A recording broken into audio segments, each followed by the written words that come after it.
João capítulo 8.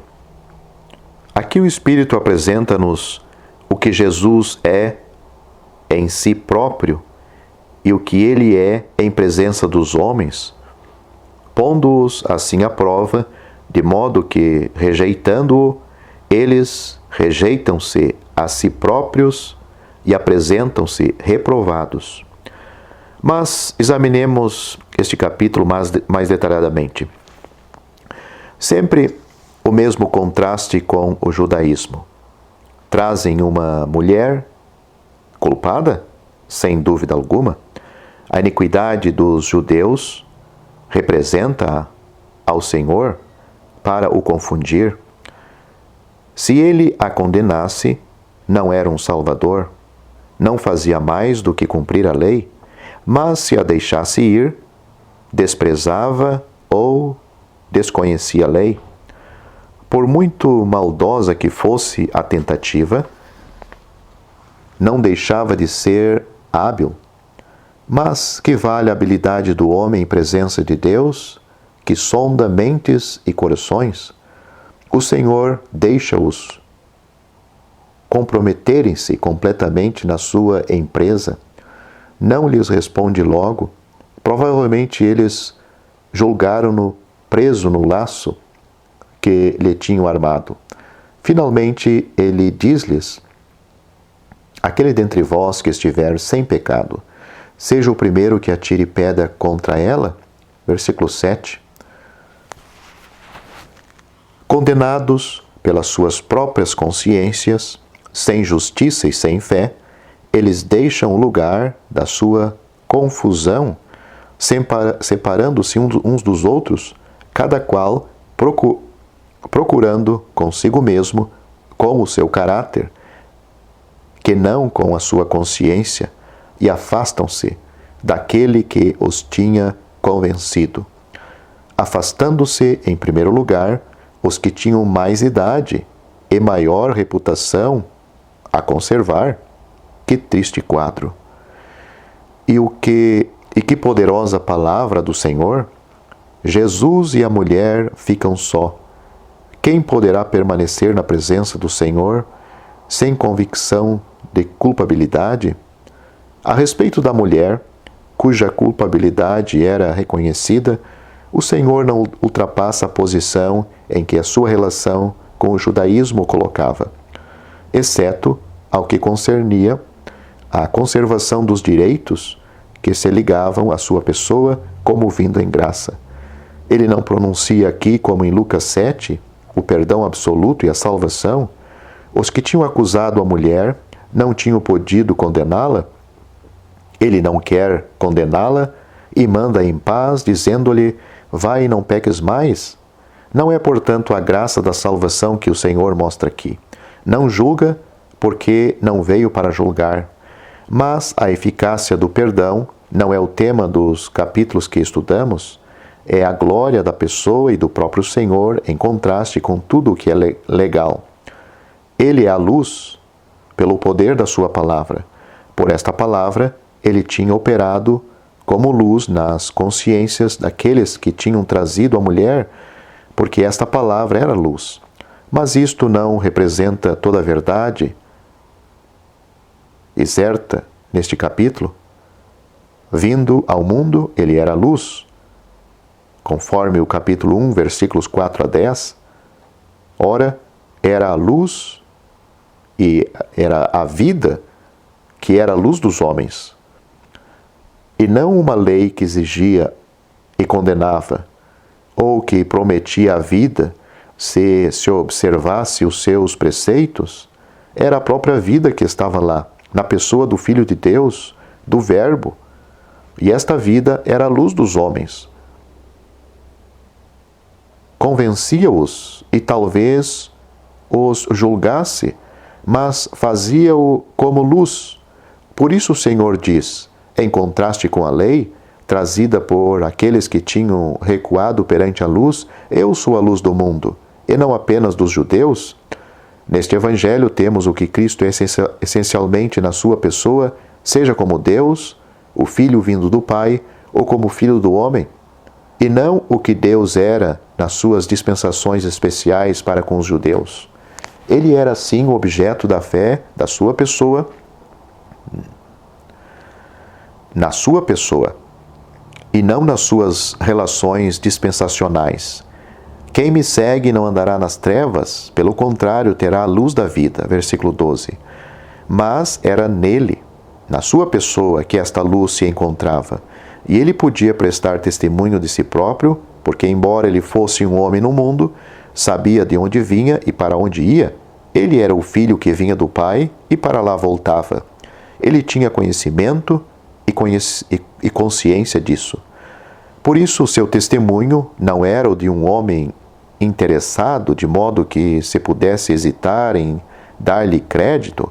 Ele tinha para demonstrar que era bem o homem que afirmava ser, o testemunho do Filho, o seu próprio testemunho, e o testemunho do Pai. Se os judeus o tivessem conhecido a ele, teriam conhecido o Pai. E apesar de um tal testemunho, ninguém pôs mão nele, ninguém o prendeu. É que ainda não tinha chegado a sua hora? Todavia, ele não esperava senão isso mesmo, porque a oposição dos judeus a Deus era certa e conhecida do Senhor. Ela é claramente expressa nos versículos 19 a 24. Se os judeus não crescem, morreriam no seu pecado. Não obstante, o Senhor anuncia-lhes que eles saberiam bem que era ele, o Messias, o Filho de Deus, quando depois de rejeitado fosse levantado na cruz, tendo então tomado uma posição muito diferente como Salvador rejeitado pelo povo e desconhecido do mundo. Então, quando ele já se não apresentasse como Messias, eles conheceriam que era bem ele, o Filho, e que ele lhes falava da parte do Pai. Dizendo Jesus estas coisas, muitos creram nele, versículo 30. Mas o Senhor declara-lhes o efeito da fé, e esta declaração faz sobressair com uma precisão terrível a verdadeira condição dos judeus. Em primeiro lugar, ele declara que a verdade os libertaria, e que se o Filho, que é a verdade, os libertasse, eles seriam verdadeiramente livres. A verdade liberta moralmente perante Deus. O Filho, em virtude dos seus direitos naturais e da herança na casa, colocá-los-ia em liberdade de acordo com esses direitos, isto no poder da vida divina vinda do alto.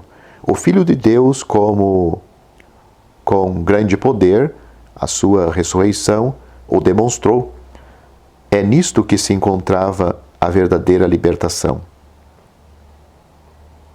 Picados por terem tidos por escravos, irritados por essa ideia que o seu orgulho não suportava, os judeus pretendem ser livres e nunca terem sido servos de ninguém. Na sua resposta, o Senhor mostra-lhes que, cometendo pecado, se é escravo do pecado. Ora, o fato de serem judeus e, por consequência, estarem sobre a lei, colocava-os na posição de servos. E assim como servos, eles seriam despedidos da casa, enquanto que o filho ali tinha direitos inalienáveis. Ele era da própria casa e ali habitava para sempre. Estar sobre a lei ou sobre o pecado é a mesma coisa para um filho de Adão, é escravo. É o que o apóstolo Paulo nos diz em Romanos 6, com o qual se poderá comparar os capítulos 7 e 8 da mesma epístola, e Gálatas capítulo 4 e 5. Por outro lado, os judeus não eram nem real, nem moralmente perante Deus os filhos de Abraão, embora o fossem segundo a carne, porque procuravam matar a Jesus, não eram filhos de Deus. Se o fossem, teriam amado a Jesus, que vinha de Deus. Eles eram filhos do diabo e satisfaziam os seus desejos. Note-se aqui que compreender o sentido da palavra é o melhor meio de apanhar o alcance das palavras. Não se aprende a definição das palavras para compreender as coisas. Aprende-se as coisas primeiro e só depois é que o sentido das palavras se torna evidente. Aquele que sabe o que é a regeneração compreende o que o Senhor diz quando fala da necessidade de se ser nascido de novo. Os judeus começam, desde então, a lutar contra o testemunho do Senhor por sentirem que ele se fazia maior do que todos aqueles os quais eles se apoiavam. Passam a zombar dele, a escarnecê-lo por causa das suas palavras, e devido à oposição deles, o Senhor é levado a explicar-se mais claramente ainda, até a frase: Abraão alegrou-se por ver o meu dia, e viu-o e regozijou-se, versículo 56. E os judeus aplicam esta frase à sua idade como homem. Então Jesus afirma-lhes categoricamente que é aquele que se chama Eu Sou, nome supremo de Deus. Diz-lhes que é o próprio Deus, aquele que eles pretendiam conhecer como tendo revelado ele próprio na sarça ardente. Maravilhosa revelação esta. Homem desprezado, rejeitado. O desprezado e rejeitado dos homens, contestado, atacado, maltratado, era o próprio Deus que se encontrava lá. Que feio! Que extraordinária mudança! Que revelação para aqueles que o reconhecem ou que o conhecem! Que estado de alma esse de o terem rejeitado? E rejeitado porque o coração deles era oposto a tudo o que ele era, porque ele, Jesus, não deixara nunca de se manifestar. Que sublime pensamento, que tinha sido o próprio Deus, a própria bondade a manifestar-se neste mundo, como tudo se apaga perante Jesus, a lei, o homem, os seus raciocínios, tudo. Tudo depende necessariamente deste grande feito, que Deus esteve neste mundo e graças lhe sejam dadas. Esse Deus é um Deus salvador e é devido aos sofrimentos de Cristo que nós possuímos a certeza de um tal conhecimento. E note-se ainda como a supressão das dispensações formais de Deus se opera pela revelação dele próprio, introduzindo assim uma bênção infinitamente maior. Mas aqui o Salvador apresenta-se como a testemunha. Ele é a palavra, o Verbo feito carne, o Filho de Deus, mas sempre o Verbo, o próprio Deus.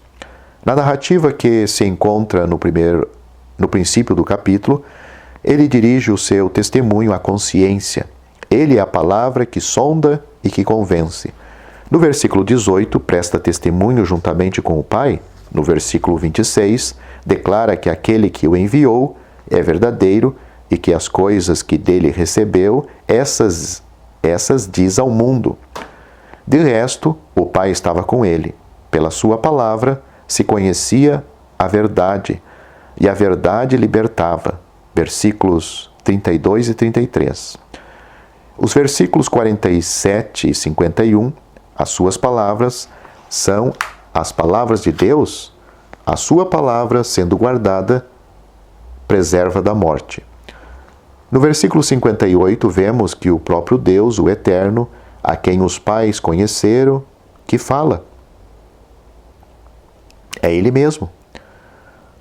A oposição resultava do fato de a sua palavra ser a palavra da verdade, versículo 45. Os opositores eram do diabo. Ele era homicida, o diabo era homicida desde o princípio, e eles seguiam-no. E como a verdade era a fonte da vida, o que caracterizava o inimigo era que ele não habitava na verdade. Nele não há verdade alguma. Ele é o pai e a fonte de toda mentira, de modo que se a mentira se faz ouvir, é um dos seus que a profere. O pecado era escravidão, e estava-se nessa escravidão, estando sobre a lei. A verdade, ou seja, o próprio Filho, libertava. Ora, os judeus eram inimigos, filhos do diabo, e faziam as obras do diabo, não crendo naquilo que Cristo dizia, porque ele dizia a verdade. E nenhum milagre foi realizado nessa ocasião por causa da incredulidade deles. O que o capítulo nos apresenta é o poder da palavra, e a palavra viva é o próprio Deus.